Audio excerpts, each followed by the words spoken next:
So I wanted to talk about lining up.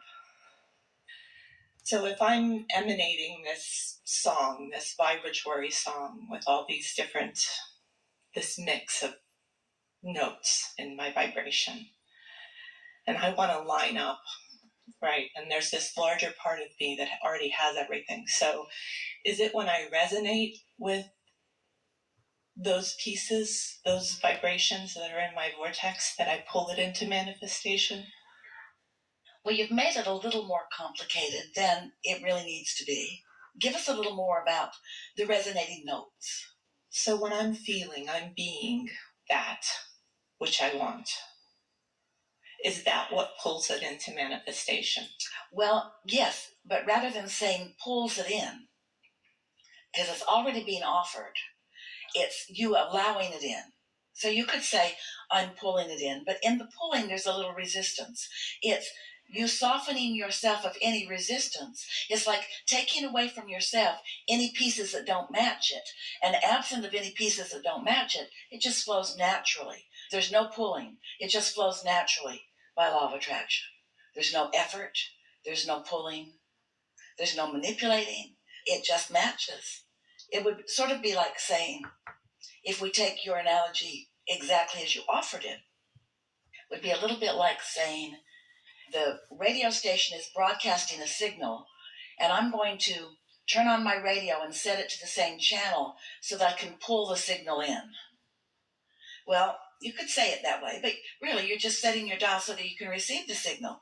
And you can tell when you're receiving, just move the dial around and see. It's on it and I'm getting it, and it's off of it and I'm not. It's on it and I'm getting it.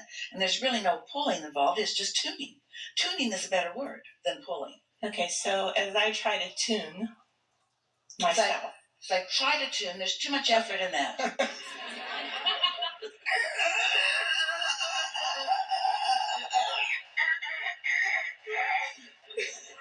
It's easier than that. Okay. So as I tune and I flip the dial, trying to, not that, sorry. To tune, there's really big things that I want to tune to. Well, feel the effort factor in there are really big things. In other words, did you hear her introduce effort and risk and doubt just by calling it big things? So here's the process. So you've been living life and sorting through what you don't want and what you do want and launching these vibrational rockets effortlessly, really. You haven't been launching the rockets. They've just been emanating from you. And as they do, Source, who stands in your vortex, acknowledges what you're asking for, tunes to it, focuses on it. Law of attraction responds to that stronger tuning. So your desires become more and more and more. There's an evolutionary process that takes place at a vibrational level. And we're describing this that you can't see and hear and smell and taste and touch as a vibrational reality that is and has been in the state of becoming for quite a long time. And now your focus now is to get into the receiving mode so that you can receive what's already evolved into your experience, so that you can allow it into your experience. And so it's about focusing in ways that don't disallow it, really. That really is all that's required to allow what you want to begin its manifesting into full view process. Just stop doing that thing you're doing that doesn't allow it. And how do you know when you're doing that thing that doesn't allow it, you're worried about it, or you're fussing over it, or you're calling it big? That great, big, hard to create thing, Abraham, that thing that I've wanted that hasn't come for quite a long time, that really, really, really big thing that I want. We say develop some patience, because under these conditions, it's not coming anytime soon. But what happens is, as you're enjoying life and enjoying the thought of it and receiving impulses about the thought of it, so you're joyful in its not yet manifestation, but you're joyful in its steady evolution, then it will move from an idea that you receive. You'll get lots of ideas and impulses, and you will move closer and closer and closer to it. And when it manifests, it will just feel like the next logical step. It won't feel like some big thing with some big fanfare. It will just happen in your experience. That annoyed Esther when she first realized that, because she wanted it to feel, and it does, there is an enthusiasm as something bursts into the visual scene. In other words, we understand that. But really, it can't feel like too much of a stretch, or it can't happen. You have to feel capable of it and expectant of it, because this happened, and then this happened, and then this happened, and then this happened, and then this happened, and then this happened, and then this happened, and then this happened. And so isn't it just logical that then that would happen? In fact, nothing else is logical. It's as easy to create a castle as a button. It's just the object of attention and the way your energy mix is about. If you want a button and you don't doubt a button, you're going to get a button. And if you want a castle and you don't doubt a castle, you're going to get a castle. There might be some things that you'll have to come to accept along the way, like your worthiness and like your ability and like the universe's ability to yield to you and like the process of the law of attraction. You might have to come to know some of that before doubt will be gone. But there will be a time that you will really understand that you are the creator of your own experience and that you can be or do or have anything that you desire. Okay, so like with work and things like that, I manage risk. That's what I do. So it's kind of Say again? I manage risk. Yeah. So it's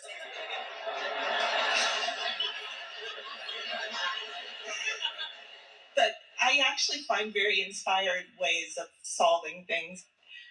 The big that I'm talking about is it's more big, like personal for my child. I don't know how to help bring about healing. There are a few things that we're just going to start at some very soft and basic places. And as you listen to us and realize how much of this you already know, then you realize how close to this you are. All day long, life is happening because you are living the manifestations of vibrations that have already been flowing. So manifestations are happening that you call reality because they're factual. You can see and hear and smell and taste and touch them. You're witnessing these things. But what most people don't realize is that in the mere living of life and witnessing of things, that you are coming to constant new decisions and conclusions about improvements that you would like to experience. And whether you're putting words to them or not, you are emanating this desire.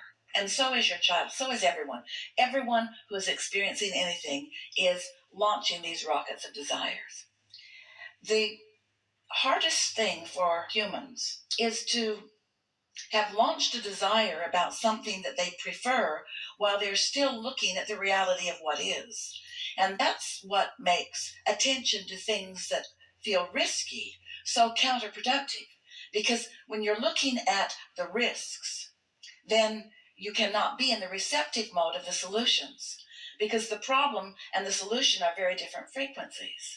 And so it's natural that there would be some awareness of risk or some awareness of what is, because life is coming at you and you can't just ignore what's happening. You're going to be a witness to many things, some wanted and some not wanted. But in the process of sifting and sorting through all of that, there is a launching of desire of improvement, asking for something beyond what is. And that's what most humans seem to not remember or line up with, even as we speak it as loudly and as clearly and as often as we do. Because the now reality simply gets more of your attention than even the improved desired reality. And so that feeling of risk or that feeling of discord about looking at something that is that it's holding you apart from the very improvement that you've asked for. You see, in order for something to come about, you have to figure out what it is you want to come about and launch it. Source takes care of the rest of it and lines it all up and gives it to you. In other words, when you ask, it is given. Then your work, beyond those two steps that just happen, is that you have to decide. Let's put it that way. Let's speak it in stronger terms. You have to decide which reality gives you more satisfaction when you focus upon it.